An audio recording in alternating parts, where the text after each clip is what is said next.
So far, we've looked at many of the things in HTML and CSS that are basic, and I've also shown you how to use Google to search for new properties, new tags, and things like that. And whatever I've shown you so far is good enough for you to be on your own and figure out how to do things. In this video, I just want to quickly consolidate that process of looking for new tags, new properties, and playing with those and incorporating those into our project. So what I'm going to do is I'm going to go through each of these properties in CSS and demonstrate that to you. So let's go to CSS on w3schools.com. By the way, you can reach this using W3 Schools CSS. If you Google for this, you'll get this link. I'm going to show you the first property that we want to look at, which is display. And if you come here,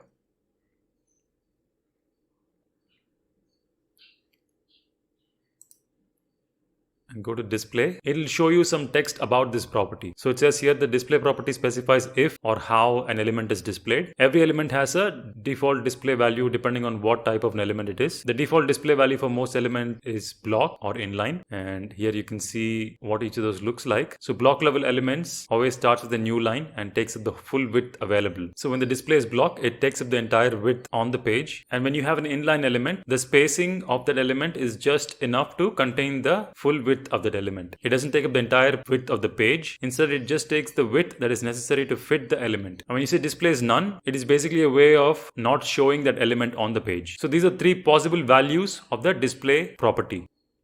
So let's try some of these.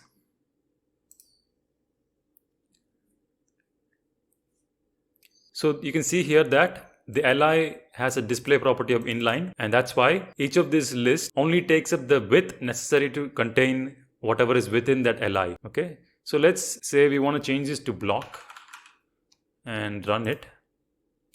You'll see that now each of these elements takes up the entire width. We'll also add a background color.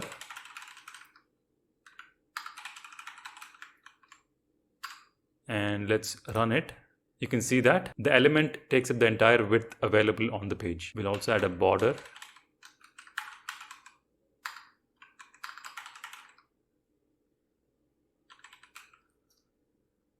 That way we can see the borders of the element. Now this is when you apply a display of block. Now if you change it to inline, it'll basically restrict the width of the element to whatever is necessary to contain the entire element's width. I hope this makes sense. Now let's say we change it to none and run it. You'll see that all of it is gone. It's not that these things are removed. It's still there, except that it won't show on the page. These are useful sometimes. So this is a look at the display property. Now let's look at position.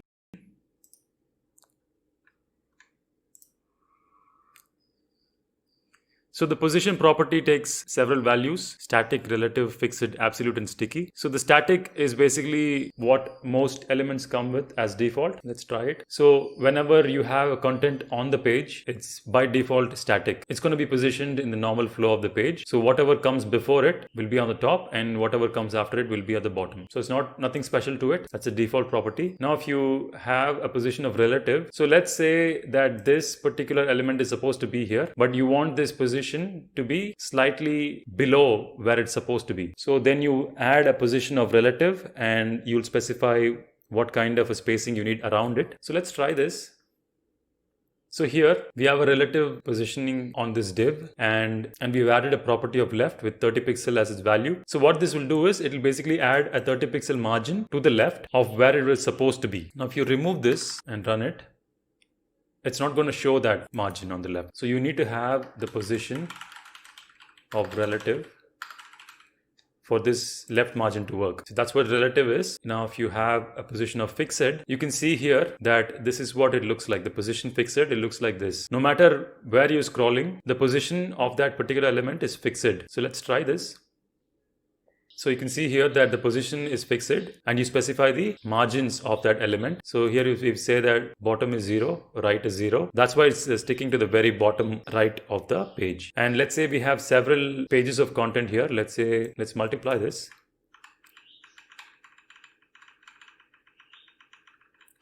And run it.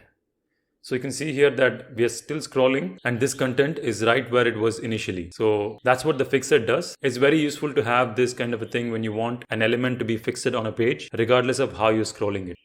Okay, that's what fixed does. And now if you have absolute, let's try this. Again, this will make more sense when you have more content.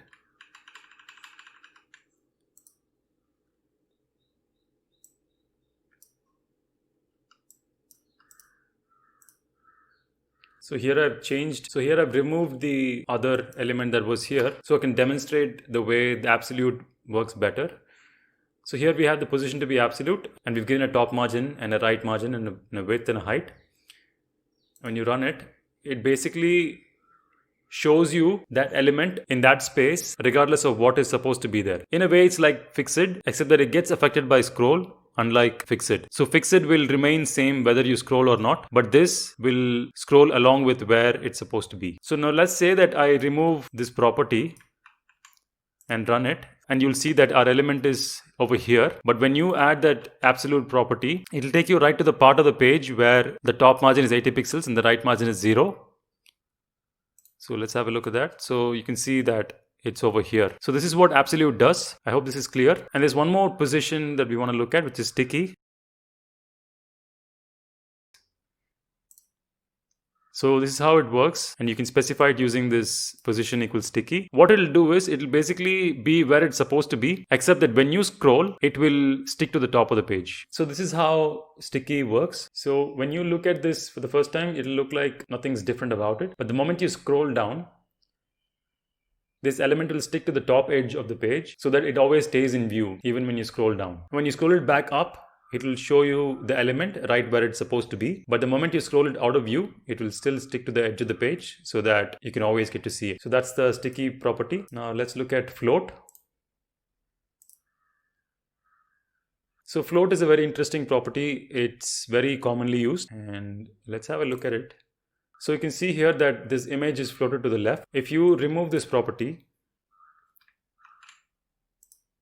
you'll see that this image is over here and the text comes after it. If you add the float is left, it'll make sure that the image is floated to the left. The image is over here, and whatever is supposed to be below it will automatically come to the right. That's what the float property does. And if you say float equals right and run it, it'll float the image to the right, and whatever is supposed to be below this will come to the left of the thing. Now float only contains left and right. It doesn't have a center, so that can be a little bit tricky. You can also say float equals none, and that would be the same as not giving it a float property. And float is one of those properties that you have to play with in order to understand how it works. So I would encourage you to do a lot of floats to have an understanding of how it works. So next, let's look at the cursor property. So here I'm just going to say this image has a cursor property of pointer, and I'm going to run this. You can see here that, so whenever I move my mouse over it, it'll change the cursor to a certain thing. Now let's look at the cursor property.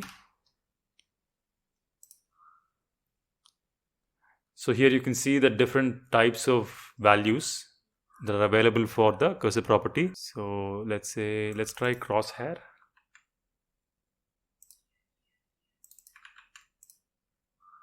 So you can see here that it's changing to a crosshair. And let's try help. So here you can see that there's a question mark right next to the cursor. Similarly, we can also do progress. So it'll show you the loading symbol right next to the mouse. And we can also say zoom out. See what that looks like. And if you say zoom in, I'll show you the plus sign. Like this, you can do a whole bunch of other things. You can just take your time to experiment with each of these. Like this, you can have a look at each of these properties to see what it looks like. Next, I also want to talk about this particular way of targeting your CSS properties. So let's go here, and So now let's change the li to an a and run it. So now we have a particular styling. I'll remove this. So now we have a particular styling that applies only to the A tags, but let's say that we have A tags outside as well, outside this list.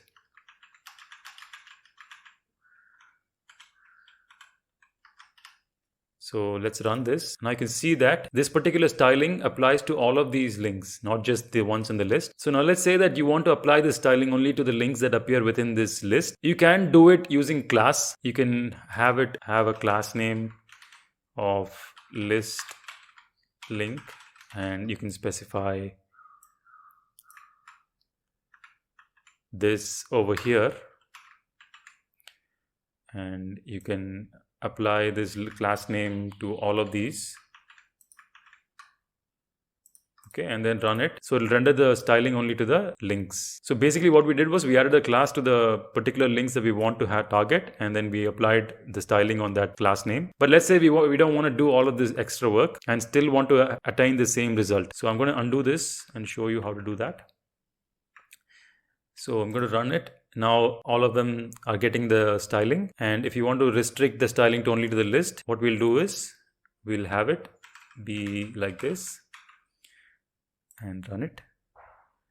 So this gave us the same result that we got using the classes. Now what we've done here is we are applying this block of CSS properties to this particular A tag, which is within an li tag, which in turn is within the ul tag. So the ul tag contains the li tag, and whatever A tag is contained within that li tag is what will acquire these properties. These stray A tags won't get these properties. That's the way of targeting a particular element that is structured within a certain block of code. I hope that made sense. So this way of targeting child elements inside a nested block of HTML code is very useful when you don't want to add additional pieces of code like classes or whatever and still get specific styling for specific kinds of elements. So I hope this made sense. Let's look at this one more time. We saw the display property, position property, float, cursor, and then the child selection using the greater than symbol. There are many more CSS properties and HTML properties, as you can see, and I'm not going to be able to give you an introduction to all of these. That's why I'm showing you the process by which you can explore it on your own, and hopefully you do go ahead and explore these things, because this way of exploration will really